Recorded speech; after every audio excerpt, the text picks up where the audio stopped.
Hello, আসসালামু আলাইকুম। কে বলছেন? জি, আমি আবির। গতকাল আপনি রাতে বৃষ্টিতে ভিজছিলেন, ঠিক ওই সময় আপনার একটা ব্যাগ রাস্তায় পড়ে যায়। হ্যাঁ রাইট, আমার ওয়ালেটটা আপনি পেয়েছেন? জি থ্যাংক গড। আচ্ছা, আপনি কি ওয়ালেটটা খুলে দেখেছেন? জি, খুবই দুঃখিত, ব্যাগটা খুলে দেখতে হয়েছে। তাছাড়া তো আমি আপনার ঠিকানা বা আপনার নাম্বারটা বের করতে পারতাম না। It's okay. আমার কার্ডগুলো সব ঠিক আছে তো? মানে আমার কিন্তু ওখানে ডেবিট কার্ড, ক্রেডিট কার্ড, আমার এনআইডি, এভরিথিং ওয়াজ দেয়ার। কিন্তু টাকাগুলো তো ফেরত দিতে পারবো না।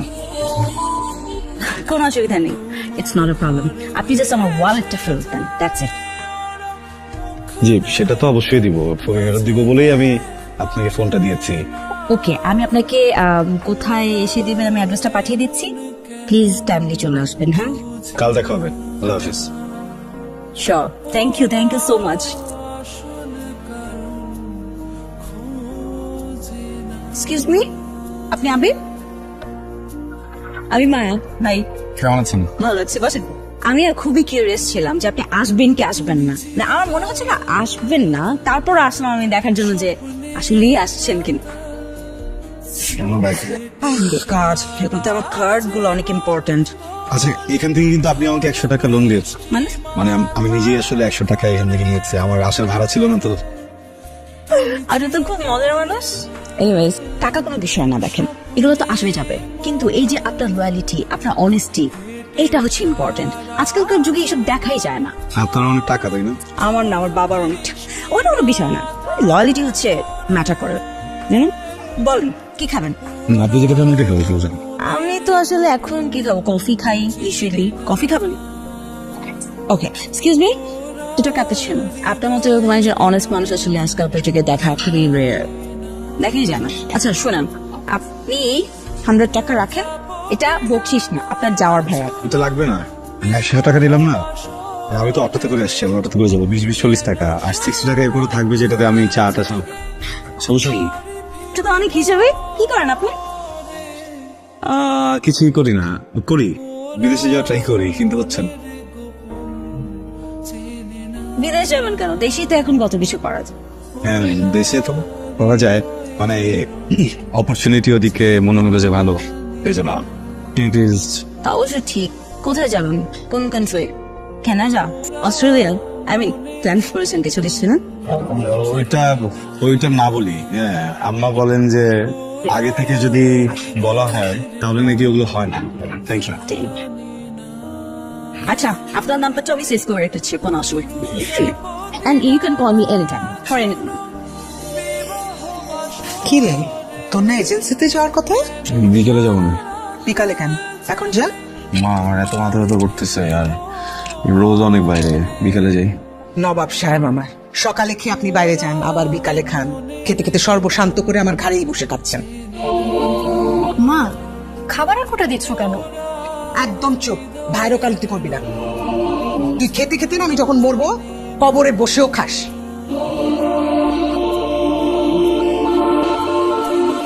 মা, ও তো চেষ্টা কম করছে না। কিসের চেষ্টা করতেছে? দেশে করতে পারতো না, বিদেশে যাবে। টাকা পয়সা সব দিয়ে দিছি, কিচ্ছু নাই আমার হাতে। তো একদিন ইনকাম করবে, তখন তোমার যা দরকার তাই দিতে পারবে। জান্নাত 2 বছর হয়ে গেছে, একটা টাকাও ইনকাম করে নাই।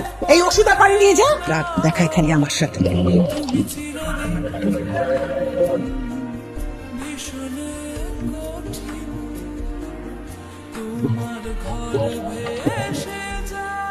ভাইয়া, মন খারাপ করিস না, তো জানিস মা এরকমই। আর তুই খাসনি বলে আমরা কেউই খাইনি। খাবারটা রেখে গেলাম, প্লিজ খাবারটা খেয়ে নিস।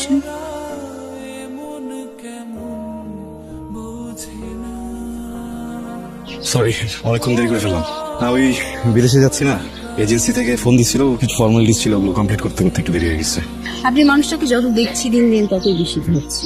দেখেন, আমার বাইকটা দেখে বা আমার অবস্থান দেখে আমাকে জাজ করবেন না। আমি মানুষটা কিন্তু একদম এরকম না। আপনি কেমন? ভালো প্রশ্ন, বলাটা একটু কঠিন, চেষ্টা করি নাকি। এই শহরে অসংখ্য বসন্ত আসে, কৃষ্ণচূড়ার রঙে পুরো আকাশ ঢেকে যায়, কদম ফোটে, ঝরেও পড়ে, কিন্তু এই পুরো ব্যাপারটার সাথে আমার দূর দূর পর্যন্ত কোনো সম্পর্ক নেই। আমি আছি জীবন যুদ্ধে, বেঁচে থাকাটাই একটা যুদ্ধ, আর কিছু না। জীবনটা তো এমনই, তাই না? আপনাকে একটা কথা বলি, এই যে আপনি আপনার আপন দেশ ছেড়ে, শহর ছেড়ে, ফ্যামিলিকে ছেড়ে বিদেশ চলে যেতে চাচ্ছে, এটা কি ঠিক? আমাদের জীবনের চাওয়া পাওয়া গুলো তো ঠুনকো। আমরা শুধু ভেবেই নিতে পারি যে হয়তো ভালো কিছু হবে, আদৌ হবে কিনা তা তো কেউ বলতে পারি না, তাই না? সবই বেঁচে থাকার একটা অসুস্থ প্রতিযোগিতা, তাই না? সবই তো জীবনের অংশ। আর এটা ঠিক বলেছেন, জীবনের একটা অংশ, কিন্তু এক একটা জীবন তো এক এক রকম। যেমন ধরেন দুঃখ আপনার জীবনের একটা অংশ, আমার গোটা জীবনই দুঃখ। বেঁচে থাকার অসুস্থ প্রতিযোগিতা। কি বলবেন? বেঁচে থাকার ইচ্ছা কি অসুস্থ প্রতিযোগিতা বলছেন? না না না, আই ডিডন্ট মিন দ্যাট। বেঁচে থাকার আত্মচিৎকার কজনই বা শুনতে পারে বলেন? সরি, আছে না, একটু লেট হয়ে গেল, আমার যেতে হবে। ঠিক আছে, দেখা হবে আবার। চল না, আপনাকে ড্রপ করে দিই। না না, সমস্যা নেই, আমি আমার মতো করে চলে যাচ্ছি। আরে আসেন, অসুবিধা নেই। আসলে ঘেমে আছে তো অনেক, আজকে না উঠি। এসিতে ঘাম শুকিয়ে যাবে, আসেন।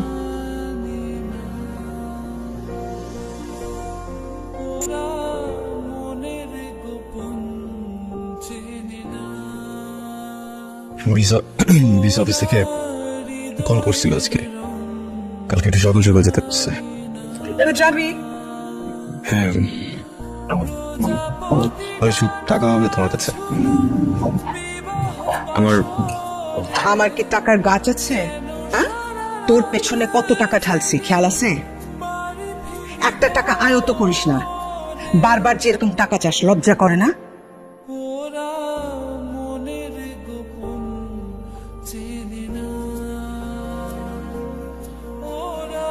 টনসিলের ব্যথাটা একটু বেড়ে গেছিল মা, সরি।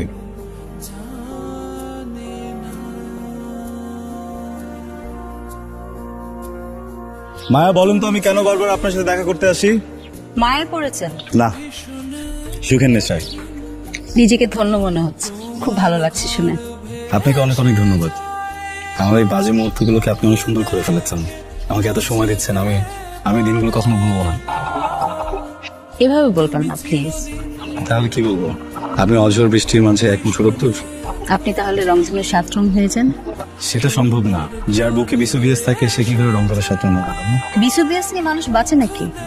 বাচ্চা তো আমার মতো মানুষ সব আছে। আমি স্বাদ নিতে চাই। I am tested. How does it taste? চলুন। কেন, আর একটু থাকি না? সবকিছু স্থিতি স্থাপক সীমা আছে, যেটা অতিক্রম করা নিষেধ। চলো। একটু থাকলে কি হয়? অনেক কিছু হয়।